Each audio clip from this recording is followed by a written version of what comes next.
The late February air carries the crisp chill of winter's lingering grasp, though the first signs of spring tease the senses.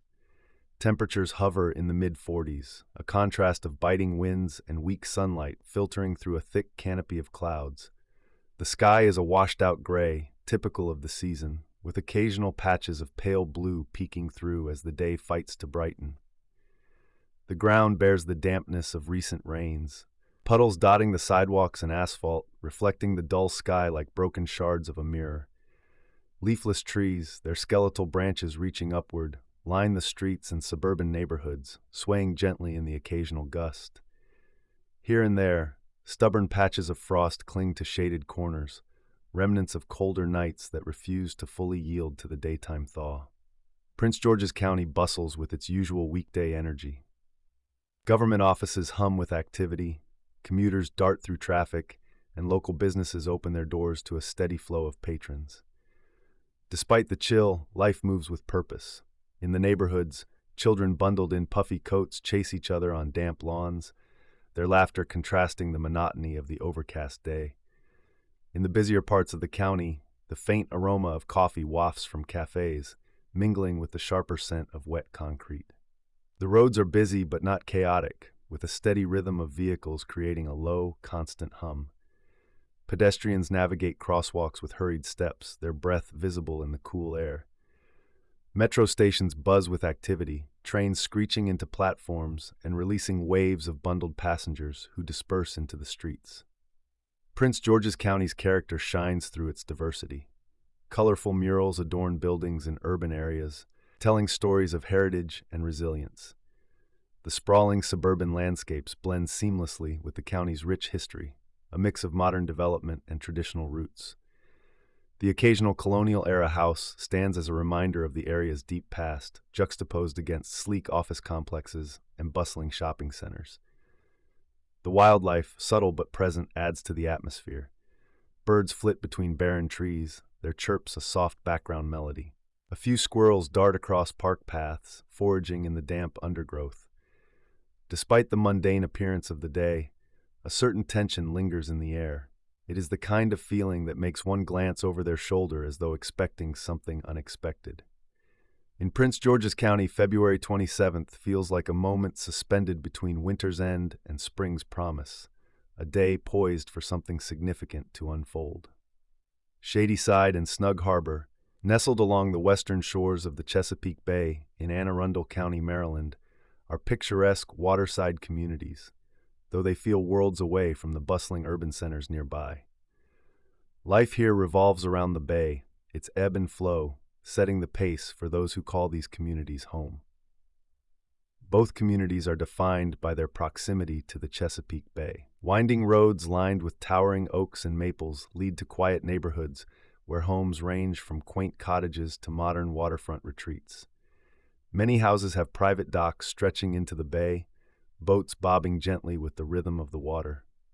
The shoreline is dotted with marshes, creeks, and sandy beaches, offering serene views that make the area a haven for nature lovers and boating enthusiasts. Small marinas and boatyards hum with activity, with locals preparing their vessels for fishing trips or leisure cruises. Weathered wooden piers, streaked with salt and sun, extend into the bay, bearing the marks of countless summers and winters. In Snug Harbor, the narrow streets are tightly packed with homes, giving it a cozy, almost insular feel, while Shadyside is slightly more spread out, offering more expansive yards and open spaces. Life in Shadyside and Snug Harbor moves at a slower pace, shaped by the tides and seasons. Neighbors know each other by name, and a wave or nod is standard practice when passing by. Weekends are often spent on the water, whether fishing for rockfish, crabbing, kayaking through the creeks, or simply enjoying the peaceful lapping of the waves against the shore. The communities have a rustic charm, where local diners, small bait shops, and convenience stores serve as gathering spots for residents. Conversations often revolve around the weather, fishing conditions, and local happenings. Farmers markets and craft fairs bring people together, offering fresh produce, seafood, and handmade goods. Winters in these communities feel quiet and reflective. The bay's waters take on a steely gray hue, and the air carries a sharp chill. Residents bundle up in thick jackets and scarves as they go about their routines, often spending evenings by roaring fireplaces. Despite the cold, the bay remains an ever-present part of life, with the occasional brave soul casting a line into its icy waters. Summer transforms the area into a vibrant escape. Families gather for picnics along the shore, children play in the shallow waters, and the sound of motorboats and jet skis fills the air. Community events from crab feasts to sailing regattas draw locals and visitors alike, creating a lively yet laid-back atmosphere. The people of Shadyside and Snug Harbor are a mix of longtime residents, weekenders, and retirees. Many families have lived here for generations, their lives intertwined with the bay and its bounty. Blue-collar workers, artists, and professionals all find a place here, united by a shared love for the water and a desire for a quieter, more connected way of life. There's an independent spirit in these communities, a resilience born from living close to nature and its whims. Hurricanes and nor'easters are part of the reality here, and the people are prepared, leaning on each other during storms and celebrating together when the skies clear. However, like any community, Shadyside and Snug Harbor are not without their challenges. The isolation that offers peace can also breed secrets. The bay's marshes and creeks, while beautiful, also provide concealment for less savory activities. Small whispers of illicit deals on the docks or unregistered boats slipping out into the night are part of the area's undercurrent. Yet, for most residents, these are distant shadows in an otherwise peaceful life.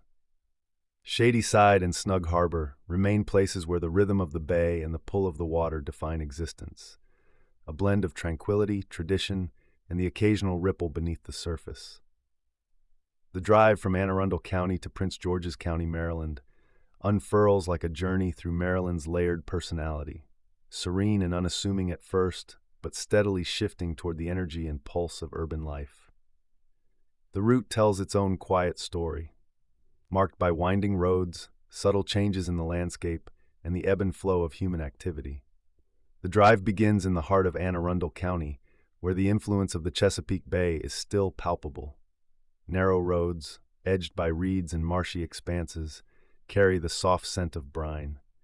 The air is crisp, tinged with the cool bite of late February, and the morning sun struggles to pierce through the thin haze rolling off the water. Weathered marinas line the edges of the bay, their docks creaking gently as small boats rock in the cold breeze. Occasionally a heron breaks the silence with its low call, or an eagle glides gracefully above the treetops. The homes along the roadside are modest, their shutters painted in nautical blues and whites, and their driveways often marked by crab traps or neatly stacked cords of firewood. As the route moves further inland, the scenery changes. The marshes give way to dense woodlands, the trees standing bare in their winter stillness, their skeletal branches framing the road like silent sentinels. The ground is littered with last autumn's fallen leaves, damp from the previous day's rain. Wildlife stirs just beyond the edges of the road, a flash of white tail as a deer darts through the brush, or the quick, darting movements of squirrels chasing one another across the path. Further along, the forest opens into suburban neighborhoods. Neatly trimmed lawns stretch before houses with wide porches and symmetrical designs. The air carries the faint aroma of wood smoke, and mailboxes stand like markers of suburban order, their flags raised to indicate letters waiting to be sent. Strip malls and small-town shopping centers begin to dot the landscape, their parking lots filling with cars as the day creeps forward. Traffic thickens as the route nears Bowie and Crofton. Drivers navigate Maryland Route 3 and Route 50 with precision, the steady hum of engines blending with the distant honk of horns and the muffled roar of an overpass above. Commuters, alert and determined, weave through lanes with the practiced urgency that comes from living so close to the nation's capital. Even amid the growing urban sprawl, pockets of nature persist. Here and there, a cluster of trees stands resilient, their branches holding nests waiting for spring's return. Small ponds shimmer under the pale sunlight, often hosting flocks of geese or a solitary duck floating lazily in the still water. The landscape shifts again as the roads lead into Prince George's County. The route broadens, flanked by busier intersections and larger commercial developments.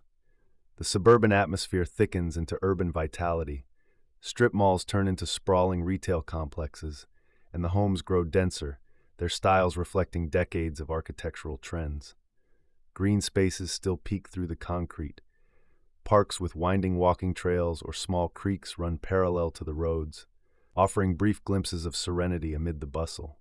Streetlights cast long shadows as the sun climbs higher, illuminating the ebb and flow of life in the neighborhoods.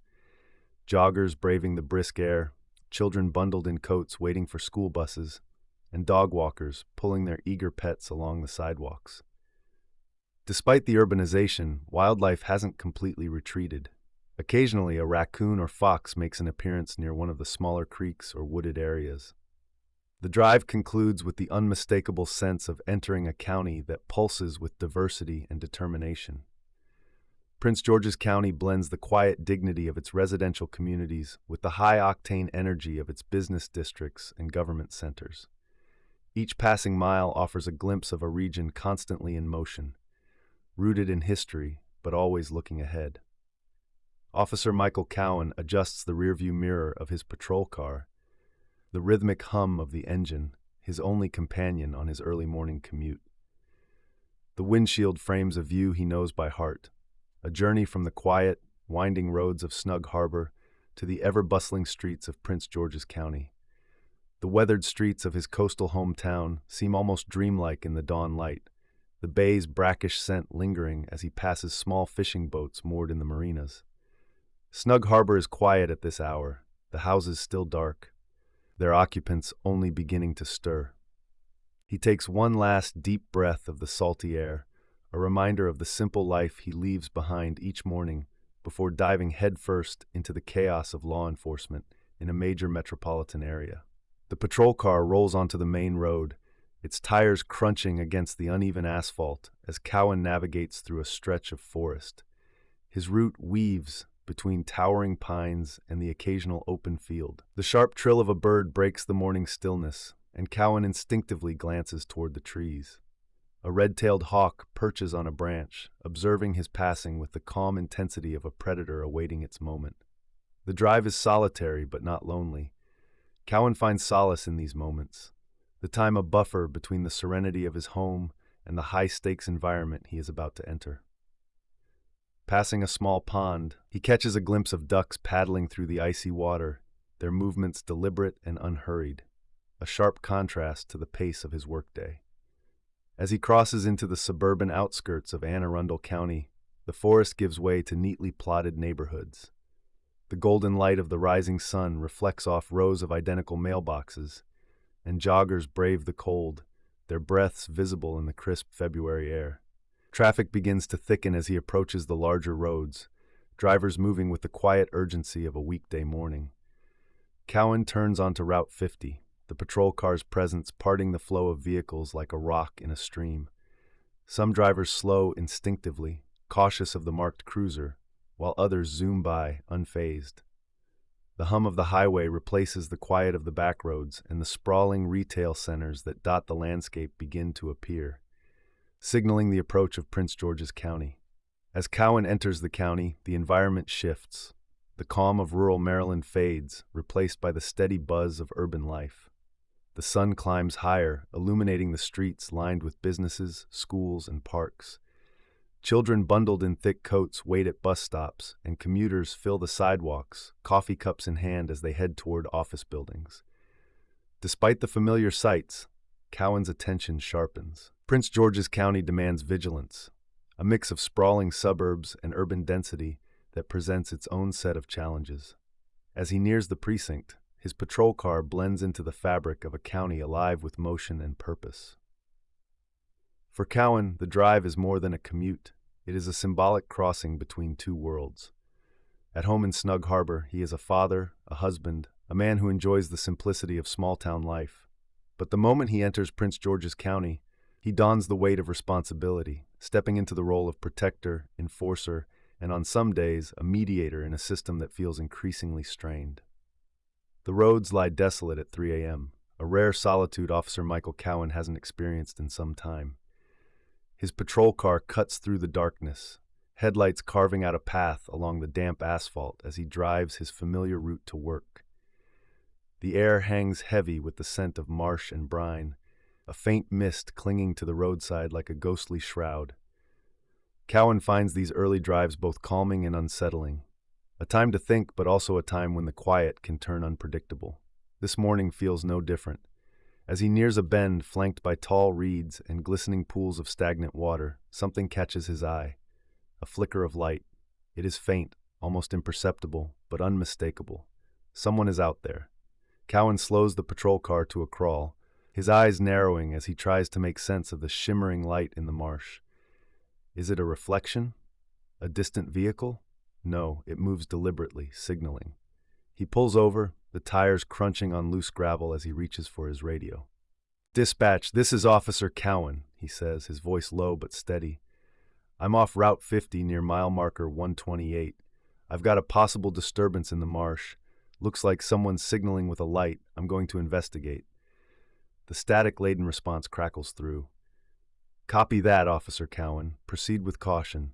Backup is 30 minutes out." Cowan sighs, grabbing his flashlight and stepping out into the cold night air. The marsh stretches before him like an ink-black abyss, the faint light flickering deeper within. He calls out, his voice echoing across the stillness. "Hello? This is Officer Cowan with Prince George's County Police. Are you in trouble?"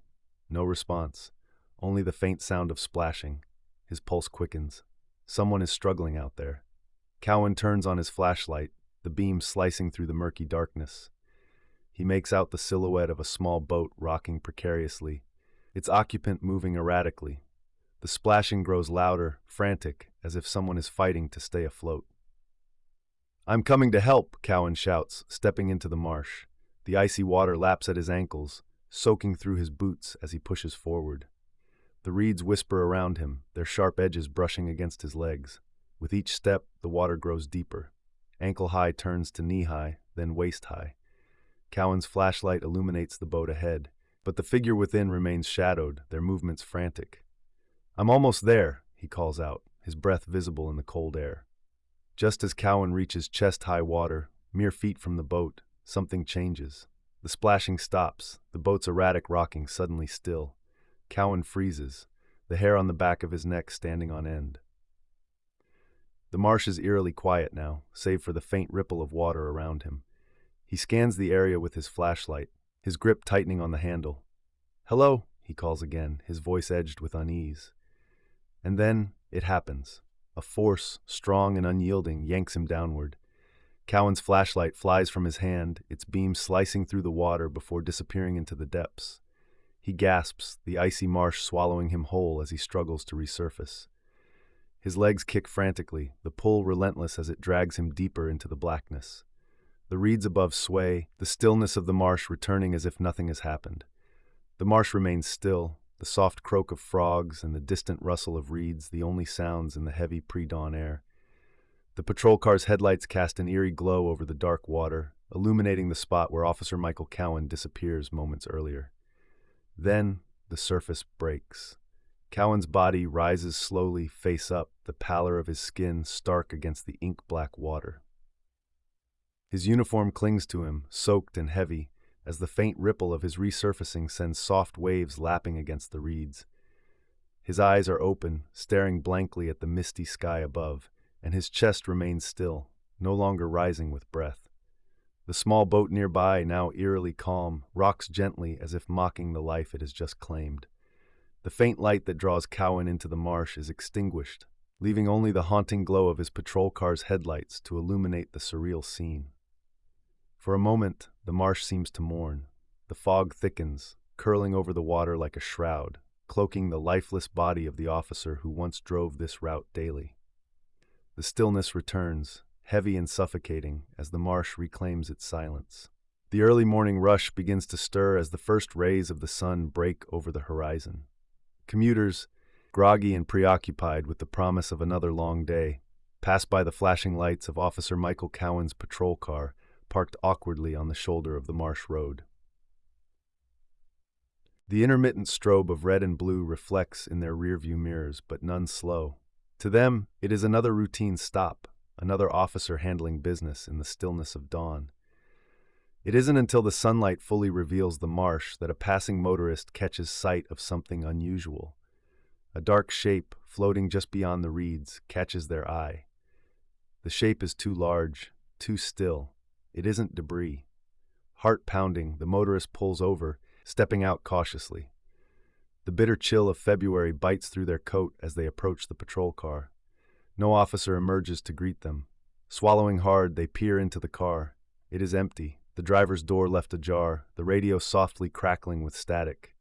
Their gaze shifts back toward the marsh, where the shape now unmistakably resembles a body. A wave of nausea hits as the realization sinks in. Summoning courage, they reach into the patrol car and grab the radio mic, fumbling slightly before pressing the button. "Hello? Is anyone there? There's a body in the marsh near the patrol car. I think it's an officer. Someone needs to come quickly." The voice on the other end is sharp and professional. "Repeat that, please. A body in the marsh? Can you confirm?" "It's an officer. I'm sure of it," they stammer, their voice trembling. "He's just floating there. Please hurry."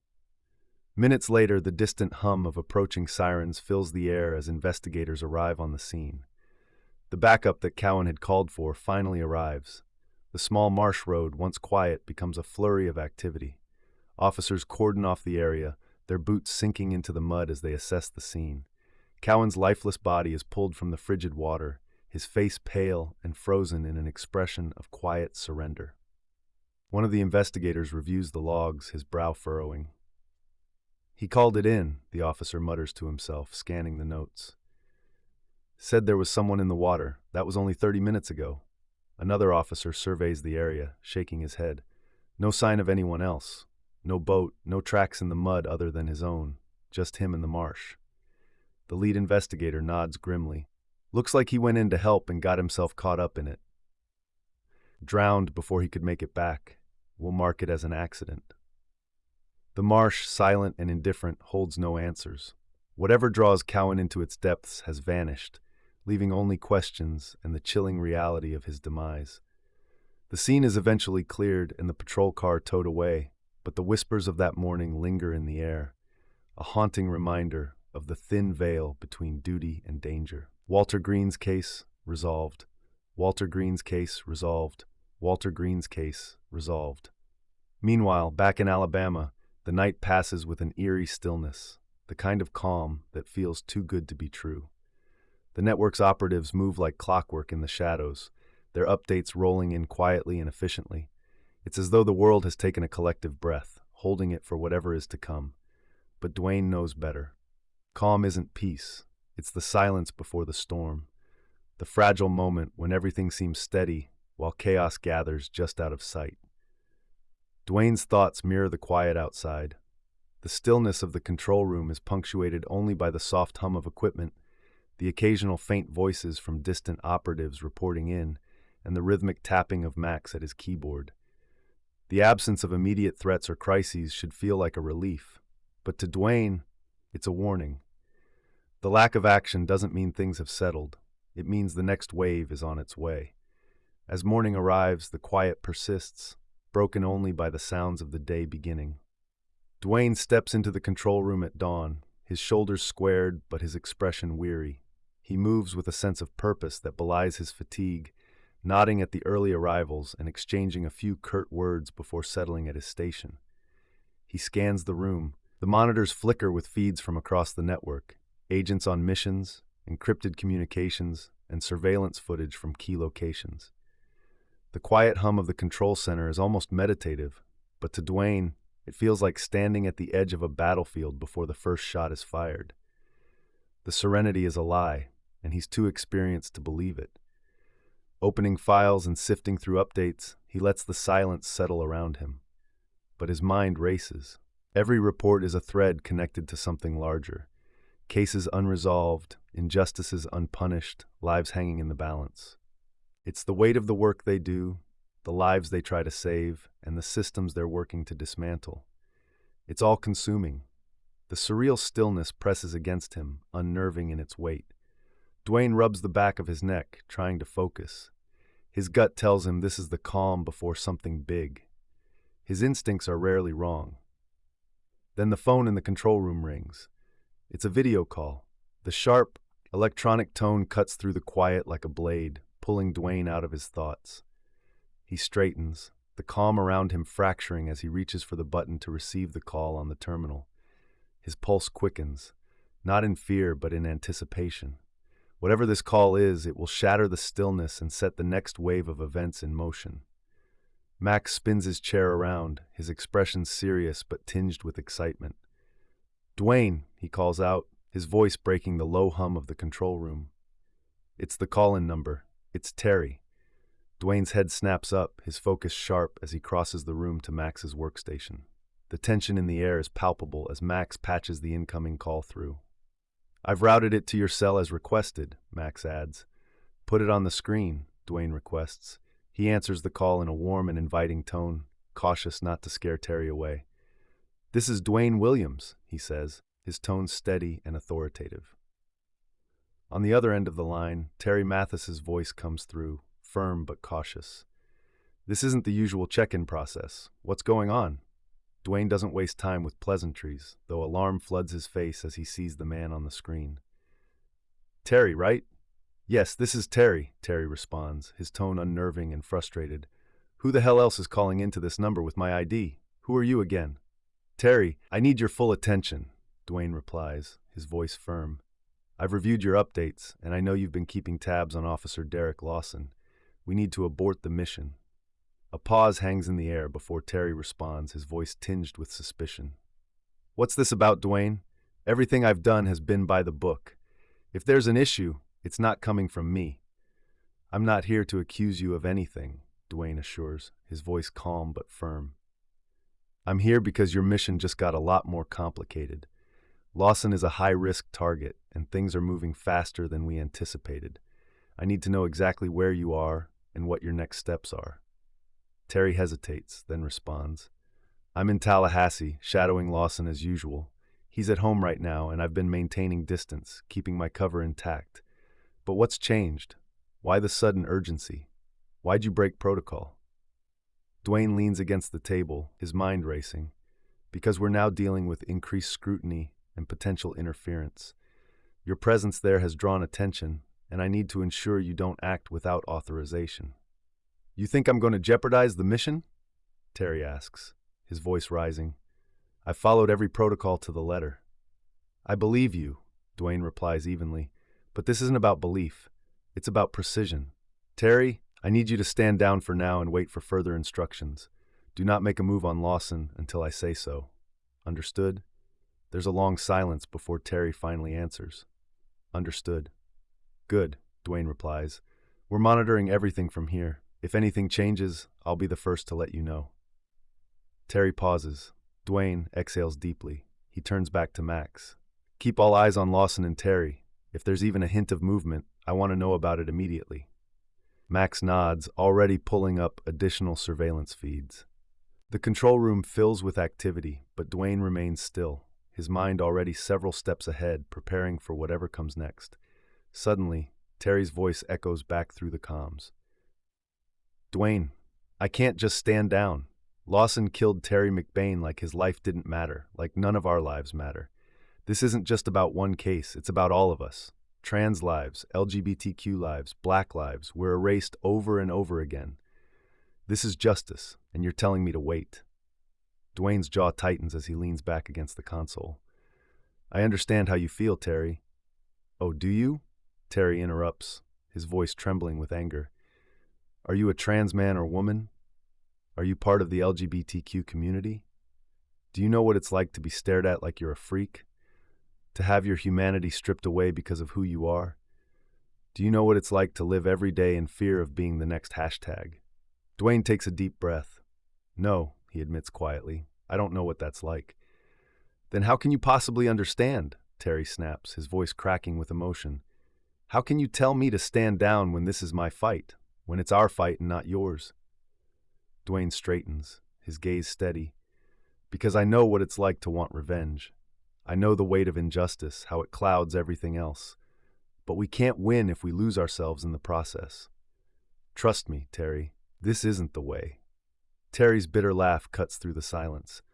So what is the way, Dwayne? More waiting? More hoping? More people like Lawson walking free while we bury another one of us? I'm not asking you to wait, Dwayne says, his voice firm yet steady. I'm asking you to let us do this together. You're not alone in this fight, Terry. None of us are. Terry's voice drops, heavy with pain. I don't believe you. Dwayne takes a different tone this time.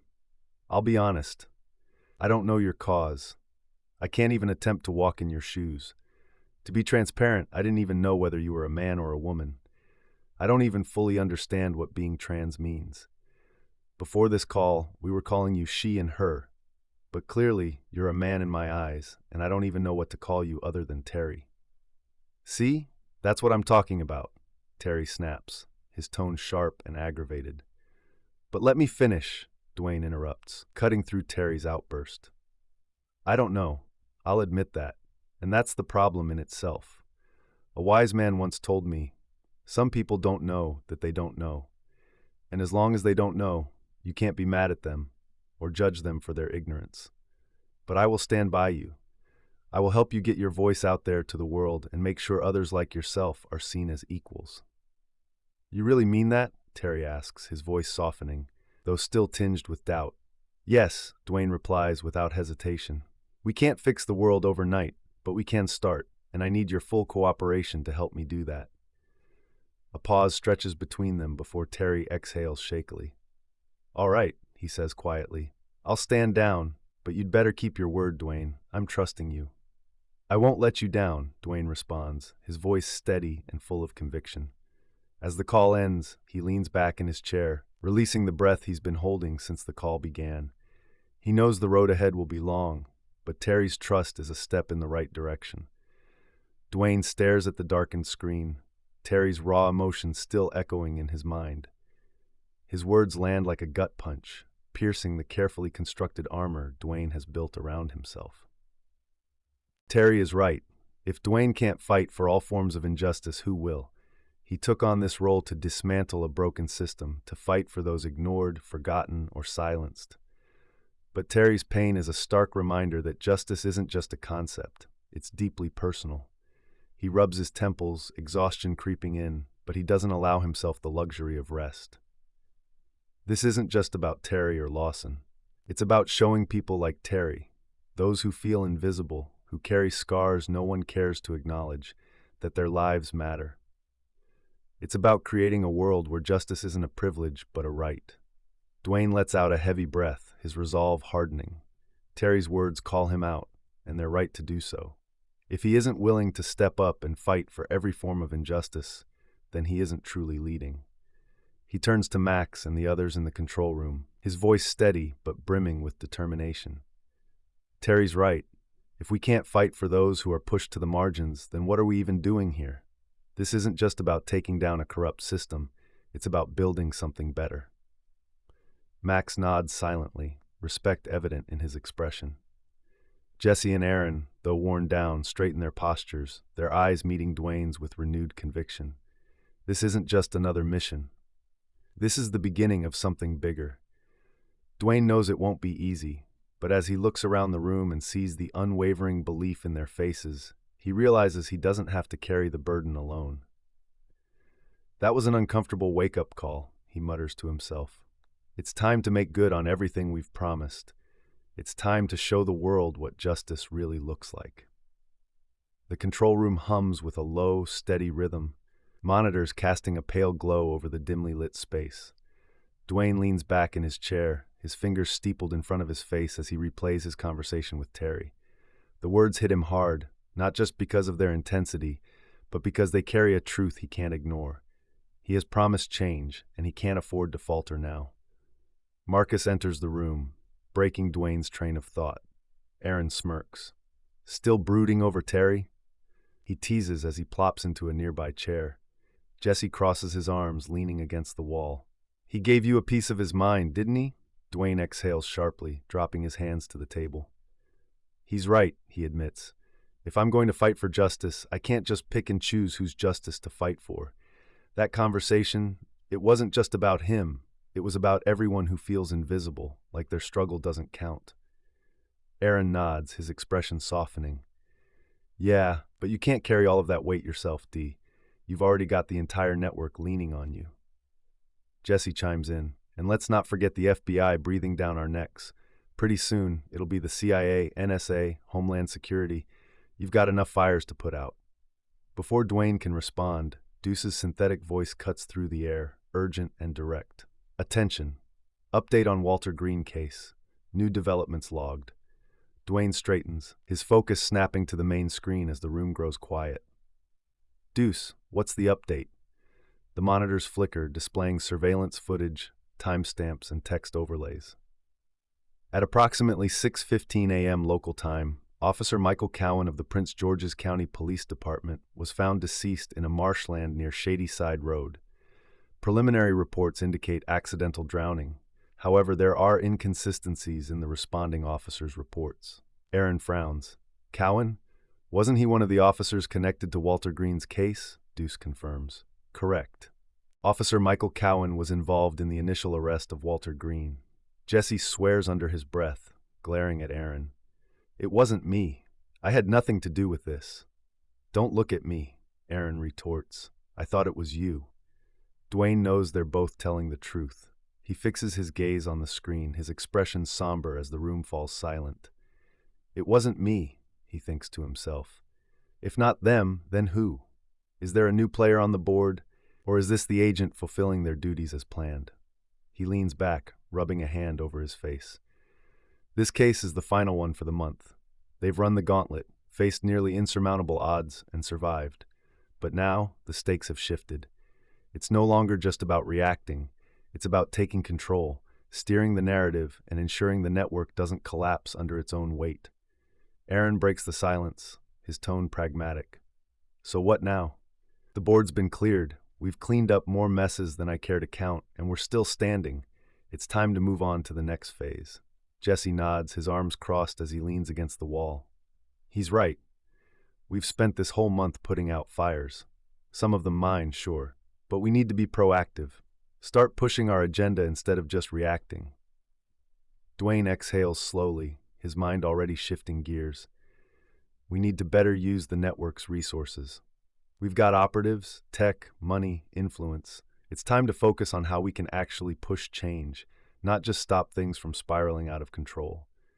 Aaron leans forward, his eyes sharp. Like what? What's the next step? Dwayne looks at each of them in turn, his voice steady. We start with visibility. The Jonas footage going viral was a win. It showed the world that we're capable of love and humanity, not just shadows in the dark. We need more moments like that, moments that make people pay attention and believe change is possible. Jesse smirks. So what? We turn this into a PR campaign? Dwayne shakes his head. Not PR, impact. We use what we've learned this month, the connections we've made, the operatives we've saved. We focus on rebuilding trust within the network and expanding it with people who share our vision. Then we start hitting the systems that keep this cycle going. Aaron raises an eyebrow. And by hitting, you mean disrupting, Dwayne clarifies. Not just cases, but the structures behind them. Policies, funding, the people pulling the strings. We do it with precision. Every move calculated, every target chosen for maximum impact. And if diplomacy doesn't work, we blow it up. Jesse whistles low. Ambitious. Dwayne's eyes harden. Necessary. If we don't shift focus now, we'll burn out. And if we burn out, everything we've fought for, everything people like Terry and Jonas believe in, it'll all fall apart. Aaron nods slowly. All right, I'm in, but we're going to need a hell of a plan. Dwayne glances at the screen, the faint glow illuminating his determined expression. I already have one. The control room ran with quiet energy as operatives returned to their tasks, the weight of their mission evident in their expressions. Dwayne watches them for a moment, his mind shifting to the challenges ahead. He knows the battle isn't confined to their immediate circle. Injustice is a web with threads that stretch far beyond their reach. Somewhere, events are unfolding that even their network can't anticipate. Meanwhile, in the quiet town of West Point, Mississippi, the morning unfolds with an air of eerie normalcy. The rising sun bathes the small town in soft light, but beneath the surface, a tragedy is waiting to reveal itself. The community awakens to harrowing news that sends shockwaves through its small population. Two officers, Deputy Kenneth Grayson and Officer Harold Pinton, are found dead in separate incidents, each bearing the unmistakable marks of desperation and horror. Their deaths are tied to a case that had already shaken the town to its core. The death of Malcolm Dyson, a 28-year-old black man who had died in their custody under circumstances that sparked outrage and sorrow. Months earlier, Dyson was stopped on a rural road late one night. Reports reveal he was tased multiple times, restrained with excessive force, and left lying in the back of a patrol car for hours without medical attention. By the time anyone checked on him, he was unresponsive. Officially, his death was ruled a result of complications related to the use of force, but the community knew the truth. It was negligence. It was brutality. Grayson and Pinton had avoided charges through procedural loopholes, but they could not escape the weight of their actions. On this bleak February morning, the consequences of those actions manifest in a horrifying way. Deputy Grayson is the first to be discovered. His wife, worried when he doesn't come to bed, finds him in their backyard shed. The sight is nightmarish. Grayson has fashioned a noose from barbed wire, the jagged metal tearing into his neck. The bloodied scene is almost too much for his family to comprehend. Pinned to the shed's wooden wall with a hunting knife is a crumpled letter, its words chilling. I see his face every time I close my eyes. I hear his voice begging us to stop. I can't take it anymore. I'm sorry. Hours later, the tragedy deepens. Officer Pinton is found in his patrol car, parked in an abandoned lot on the outskirts of town. He has consumed a lethal mixture of cleaning chemicals and gasoline.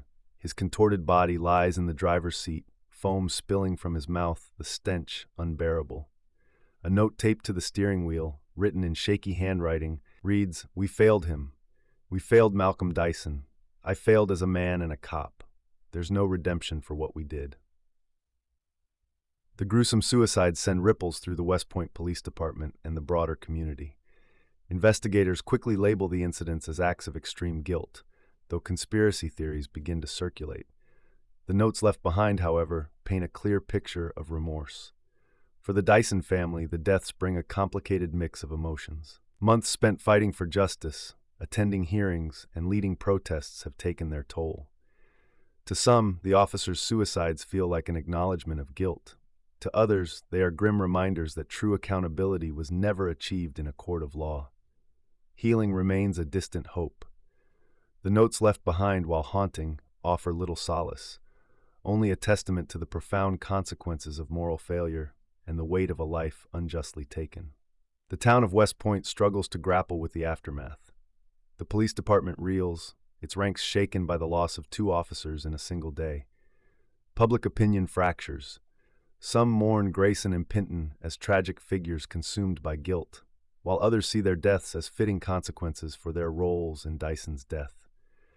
The deaths of Deputy Grayson and Officer Pinton mark the official closure of Malcolm Dyson's case. The department quietly shelves the investigation, leaving the community to pick up the pieces. Yet, the specter of guilt and justice lingers over West Point, a stark reminder of the cost of unchecked power and the irreversible damage it inflicts. Or is something far more sinister at play? Malcolm Dyson's case resolved. Malcolm Dyson's case resolved. Malcolm Dyson's case resolved.